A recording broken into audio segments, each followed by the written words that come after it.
interesting stories from when you're in the Navy, Dad? Well, when I was in the Navy, it was a really interesting time. Every day I go to work and I wear clothes like this. It's really casual, because it's Silicon Valley and I work at Apple. I used to wear something different to work every day. I used to wear this uniform and sometimes I'd wear a flight suit. And those days were very interesting because I served during the Cold War. But the story actually starts long before me. It actually started the time that my dad was in the Navy. This was his hat. He was a Navy commander and he served in the submarine forces. His time of service actually started in 1945, the last year of World War II. And many people consider that, and the few years afterwards, the beginning of the Cold War. And what Kat's granddad did, specializing in submarines, but also specializing in the nuclear weapons that submarines carried. This is a missile from his collection. It's called the Poseidon, which could actually be launched from a submarine thousands of miles away to a target somewhere else. And the Cold War was all about America having weapons like this and Russia having weapons like this, and we could both wipe each other out. This plaque shows the entire history of Kat's granddad and his service in the Navy, all the way from World War II up until 1975. And this picture over here is his retirement.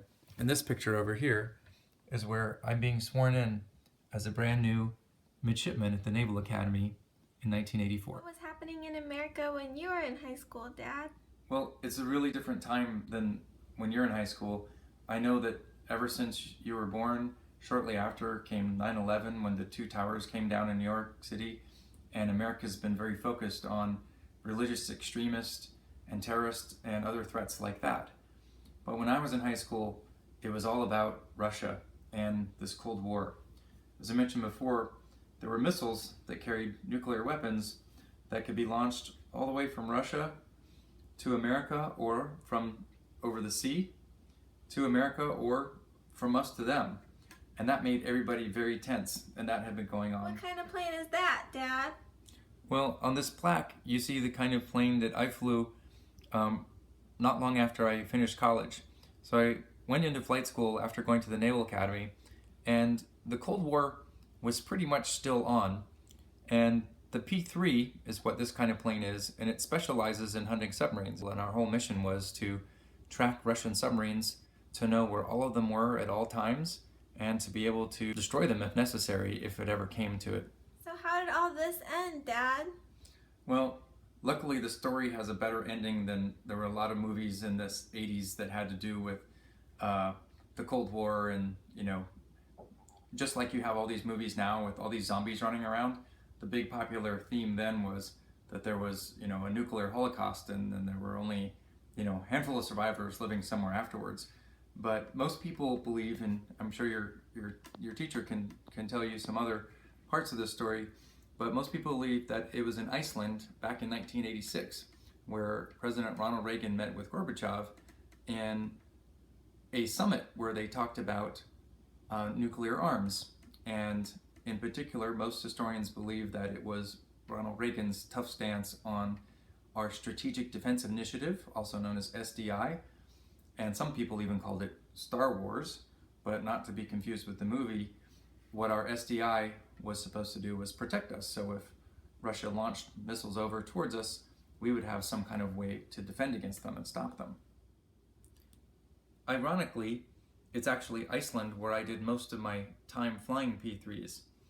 On deployment, I did 2 long deployments to Iceland, flying north of the Arctic Circle, and that's me with my combat air crew back in the day, and we would go out and we would hunt Russian submarines and be on top of them. Even after that summit with Gorbachev and Reagan, the Russian submarines still took a very aggressive posture to be ready to launch missiles at any time.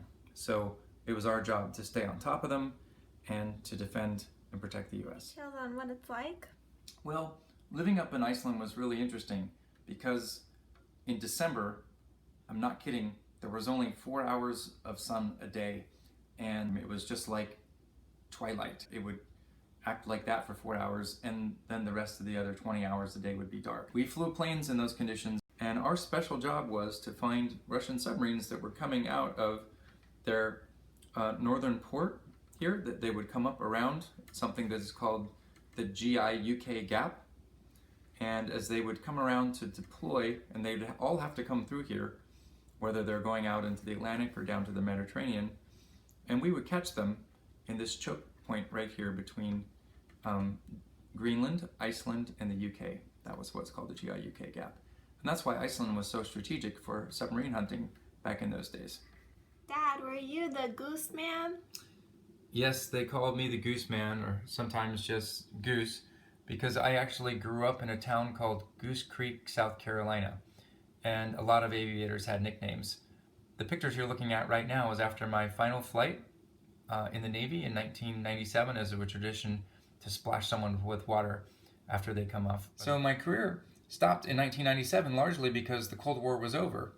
And after my time of hunting submarines in Iceland, but not just Iceland, also countries like Portugal, Italy, Spain, on several deployments, I ended up doing my final 3 years in as a missile testing pilot. As you can see, there's some missile launches there from a P-3, and if you go down just a little bit, just like my dad had a listing of all the places that he was during his career, that one is capturing where I was. So I hope this story about the Cold War adds some perspective to your history lessons, and it's also something that I hope is that this, just like this Cold War story started way back in 1945 when my dad graduated high school, and it ended in the early to mid 90s as I did my time in the Navy. I'm hoping that you'll be able to tell your kids someday about how there used to be a lot of religious extremists causing a lot of problems in the world, and that it's largely a problem that has been solved. So good luck with your history. Thanks for listening.